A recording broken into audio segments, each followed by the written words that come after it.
계명대학교 김영문 교수입니다. 오늘은 프랜차이즈 분야의 어떤 창업 윤리에 대해서 말씀을 드려보겠습니다. 요즘 한국에서 창업하면 대부분 프랜차이즈 형태로 이루어지고 있죠. 프랜차이즈 본사를 설립하거나 아니면 가맹점 형태로 어떤 창업을 하고자 하는 이런 창업이 주류를 이루고 있다고 해도 과언이 아닌데요. 이렇게 프랜차이즈 창업이 너무 많이 일어나다 보니까 여러 가지 어떤 윤리적인 문제들이 발생하게 된다는 거죠. 그래서 이 프랜차이즈 창업자가 지켜야 되는 창업 윤리 10가지를 말씀을 드리겠습니다. 자, 첫 번째는 무분별한 어떤 가맹점만 이렇게 모집하는 이런 것은 좀 자제해야 되겠다 하는 이야기입니다. 정말해서 이 프랜차이즈 본사 같은 경우 이 전국에서 개최되는 창업 박람회만 돌아다니면서 이 가맹점 모집에만 열중을 하고 있다는 것이죠. 이미 본인들이 모집한 이 가맹점의 어떤 경영이 어떤지 이런 것들은 좀 생각하지 않고 이 가맹점의 숫자만 늘리기에 혈안이 되어 있다는 것입니다. 이것은 상당히 심각한 문제가 아닌가라는 이런 생각을 한번 해보는 것이고요. 두 번째는 이 가맹점 계약을 원하는 예비 창업자에게 어떤 정말로 이 창업 자질이 있는지 이 자질 테스트를 한번 해보고 자질이 없다고 생각하면 이 가맹점 계약을 거부할 수 있는 이런 창업 윤리 의식이 필요하다는 거죠. 이 프랜차이즈 본사 같은 경우를 이렇게 보면 정말 돈만 준다고 무조건 이렇게 가맹점 계약을 하는 이런 본사들이 너무나 많다는 겁니다. 그러다 보니까 어떤 정확한 정보도 없이 계약을 한 가맹점 같은 경우는 정말 평생 동안 전 재산을 이렇게 날리는 경우도 상당히 많다는 거죠. 그래서 이 예비 창업자에게는 반드시 어떤 창업 자질 테스트를 한번 해보라 하는 이런 것들을 좀 권하고 싶고요. 세 번째는 어떤 불가피한 환경의 변화로 본사가 더 이상 사업을 할 수 없을 경우에도 이 개별 가맹점들은 계속 어떤 사업을 할 수 있도록 도와주는 이런 창업 윤리 의식이 있어야 된다는 거죠. 본사가 비록 망할 수 있습니다. 사실은 본사가 굉장히 많이 망하죠. 이런 경우에도 이 가맹점들은 이렇게 메뉴 개발이나 업종 전환을 통해서도 계속 이렇게 영업 활동을 할 수 있도록 도와줘야 되는데 내가 망하니까 니도 똑같이 이렇게 망할 수밖에 없지 않느냐라는 어떤 생각을 갖고 있다면 이건 상당히 심각한 문제죠. 또 제가 생각할 때는 본사가 망하더라도 가맹점들은 계속 어떤 창업 활동을 할 수 있도록 충분히 도와줄 수가 있습니다. 본사의 어떤 노하우라든지 비법들을 전수해 줌으로써 그것이 충분히 가능함에도 불구하고 본사들은 조그마한 것도 자꾸 이렇게 전수를 해주지 않으려고 하는, 그래야지 가맹점을 계속 통제할 수 있고 가맹점이 본사를 계속 따라온다는 것이죠. 이런 생각을 갖고 있는 본사들이 아직도 굉장히 많다는 겁니다. 그 다음에 네 번째는 본사의 건전성을 객관적으로 입증할 수 있는 이런 창업 윤리가 있어야 되는데, 막상 예비 창업자가 가맹점 계약을 하러 이렇게 본사를 가보면 정말 본사에서는 우리 회사가 아주 튼튼하고 자본 구조가 아주 건실하다 이런 데 대해서 제대로 입증을 하지 않는다 하는 것입니다. 그러다 보니까 본사의 말만 믿고 이렇게 덜컥 계약을 하고는 불과 정말 1년도 못 가서 이렇게 문을 닫아야 되는 이런 가맹점들이 굉장히 많다는 거죠. 그것은 본사가 굉장히 취약한 상태에서 프랜차이즈 사업을 하기 때문에 그러한 현상이 일어난다는 것입니다. 그렇기 때문에 이 본사의 건전성을 제대로 입증을 하려면 정말 본사 창업자의 경력이라든지 또 본사의 연역이라든지 또 자본금 또 재무구조 또 최근 2, 3년간의 어떤 매출이라든지 가맹점의 숫자 이런 데 대한 정보를 이 가맹 계약을 원하는 창업자에게 충분히 정말 정확하게 제공을 할 수 있어야 된다 하는 얘기죠. 자, 네 번째는 가맹비라든지 수익성에 대해서 어떤 신뢰성 있는 정보를 제공해 줄 수 있는 창업 윤리가 있어야 되는데 가맹점 숫자도 제대로 알려주지 않습니다. 그리고 정말로 개별 가맹점의 어떤 수익성이 어떤지 이거에 대한 정확한 자료를 제공해 주지 않는다는 겁니다. 막연히 본사가 그냥 예상한 어떤 매출 수익 구조만 알려주는데 그것은 대부분 한 85% 이상이 과장되었다라는 이런 조사 결과가 이미 많이 나온 상태입니다. 그렇기 때문에 본사의 예상 수익이나 매출을 이야기할 것이 아니라 현재 운영되고 있는 가맹점의 어떤 정확한 수익 구조 이런 것들을 제대로 알려줄 필요가 있다는 것이죠. 그래서 막연히 뭐 우리 가맹점 계약을 하면 굉장히 뭐 단기간에 돈을 많이 벌 수 있다든지 하는 이런 식의 그 정보를 제공해서는 안 된다 하는 얘기죠.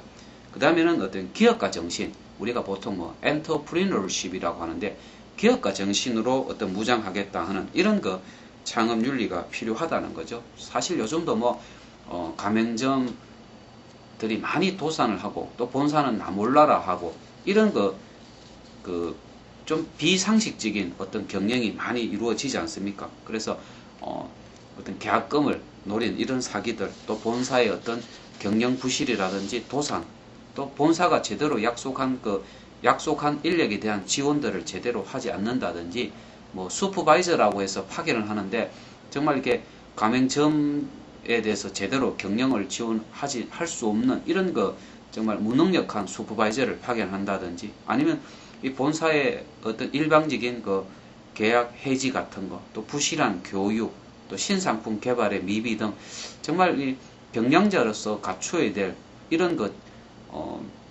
능력들을 제대로 갖추지 못한 상태에서 프랜차이즈 본사를 설립하는 경우가 많다는 겁니다. 그렇기 때문에 이 경영자로서 이 기업가 정신을 제대로 갖출 수 있는 프랜차이즈 본사가 되어야 된다는 것이죠. 자, 7번째는 가맹점에 대해서 어떤 고객 감독을 실천하겠다는 이런 경영윤리가 필요하다는 거죠. 정말해서 뭐 일부 가맹점주 같은 경우 보면 뭐 입지 선정이나 상권 분석 같은 걸 제대로 할 수가 없거든요. 이런 경우에 뭐 당신이 알아서 점포를 구하라 이렇게 하지 마시고요. 본사에서 입지 선정도 좀 도와주고, 또 인테리어 문제, 또 상품 공급에 이렇게까지 가맹점을 내 고객으로 봐야 된다는 겁니다. 내 저 가맹점 계약하면 내가 뭐 가맹비 얼마 받고 인테리어에서 얼마 내가 남을 수 있고 또 물류를 통해서 얼마의 이득을 취하고 이런 식의 시선으로 바라보지 마시고요. 저분이 내 고객이다. 그래서 고객을 우리 뭐 왕처럼 모셔야 된다. 이런 이야기 우리 흔히 알고 있는 이야기지만 정작 프랜차이즈 본사들은 그런 것들을 제대로 실천하지 않는다 하는 이야기죠. 계약 전까지는 정말 고객을 가맹점주를 왕으로 모시는지는 모르겠지만 일단 계약이 끝나고 가맹점을 오픈하고 나면 그때부터 이 프랜차이즈 본사가 고압적인 자세로 바뀌는 경우가 상당히 많다는 것이죠. 심지어 뭐 잘 안 팔리는 어떤 재고 상품을 가맹점주에게 일방적으로 이렇게 떠넘기는, 또 계약 조건을 일방적으로 바꾸는 이런 식의 형태가 상당히 많다는 거죠. 자, 8번째는 한 가지 프랜차이즈를 평생 운영하겠다는 창업 윤리가 있어야 된다.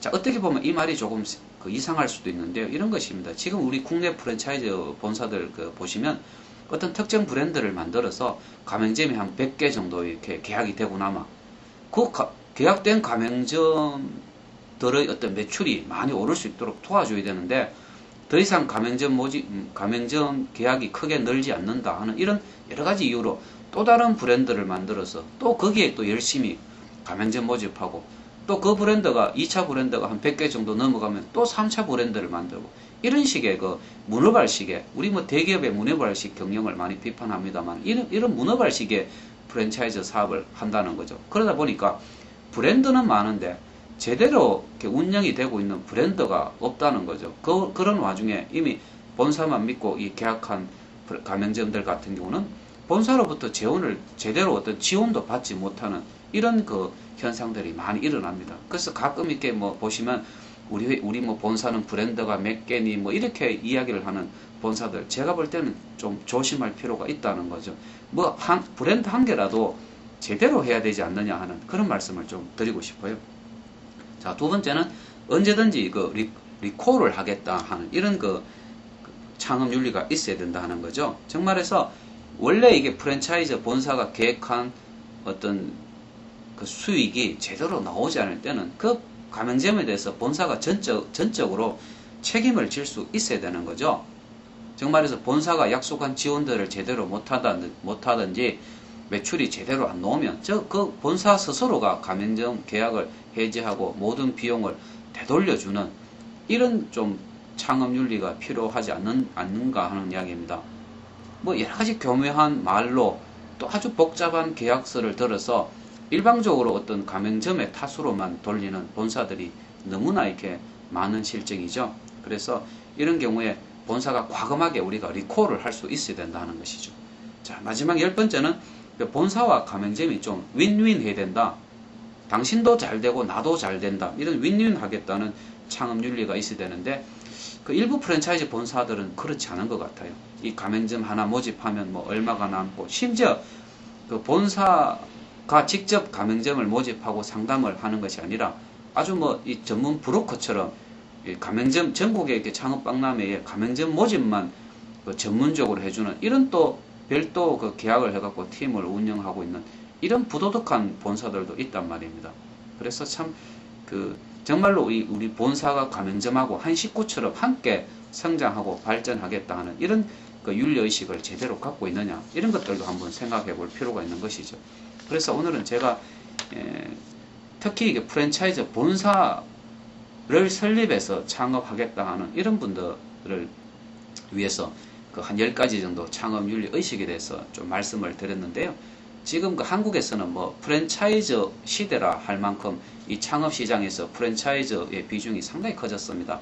뭐 일부 조사를 보면 뭐 가맹점 프랜차이즈 본사가 2,700개 정도가 되니 뭐 전국에 가맹점이 뭐 18만 개가 되니 그러면서 이 프랜차이즈 시장 규모가 뭐 몇 조가 되고 뭐 이런 여러 가지 이야기를 하고 있지만은 과연 이 양적인 성장 이면에 정말로 이 질적으로 성장을 했는지 제가 실제로 이렇게 뭐 전국에서 개최되는 창업 박람회에 가보면 불과 몇 년 전에 있었던 본사들 거의 이렇게 볼 수가 없고 정말 전혀 듣도 보도 못한 이런 또 그 본사들이 많이 나오고 정말해서 제가 생각할 때는 많이 무너지고 또 새로운 본사들이 많이 이렇게 나타난다는 거죠. 그것은 창업 윤리 의식으로 제대로 이렇게 무장한 본사들이 부족하기 때문에 특히 한국에서 이 프랜차이즈 본사의 생존율이 낮은 것이 아닌가 하는 이런 생각을 한번 해보게 됩니다.